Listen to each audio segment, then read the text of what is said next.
दोस्तों, मैं आज जो कविता सुनाने जा रहा हूँ वह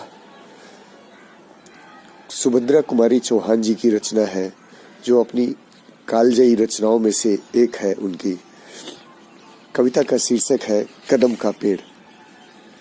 यह कदम का पेड़ अगर माँ होता यमुना तीरे, यह कदम का पेड़ अगर माँ होता यमुना तीरे, मैं भी उस पर बैठ कन्हैया बनता धीरे धीरे। ले देती बांसुरी तुम 2 पैसे वाली, किसी तरह नीचे हो जाती यह कदम की डाली। तुझे नहीं कुछ कहता, तुझे नहीं कुछ कहता, पर मैं चुपके आता।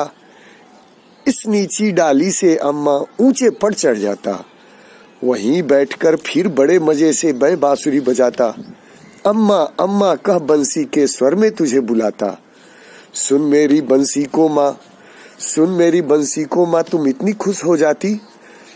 तुझको आता देख मैं बांसुरी रख चुप हो जाता, पत्तों में छिपकर धीरे से बांसुरी बजाता।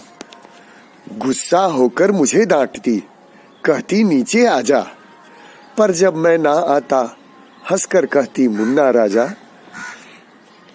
नीचे उतरो मेरे भैया तुम्हें मिठाई दूंगी, बहुत बुलाने पर भी माँ जब नहीं उतर कर आता। माँ तब माँ का हृदय तुम्हारा बहुत विकल हो जाता।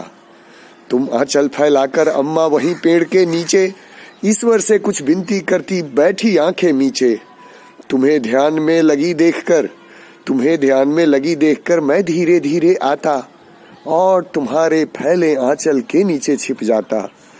तुम घबराकर आंख खोलती पर माँ खुश हो जाती, जब अपने मुन्ने राजा को गोद में ही पाती। इसी तरह कुछ खेला करते हम तुम धीरे धीरे, इसी तरह कुछ खेला करते हम तुम धीरे धीरे।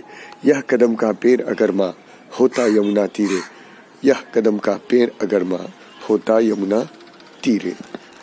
धन्यवाद।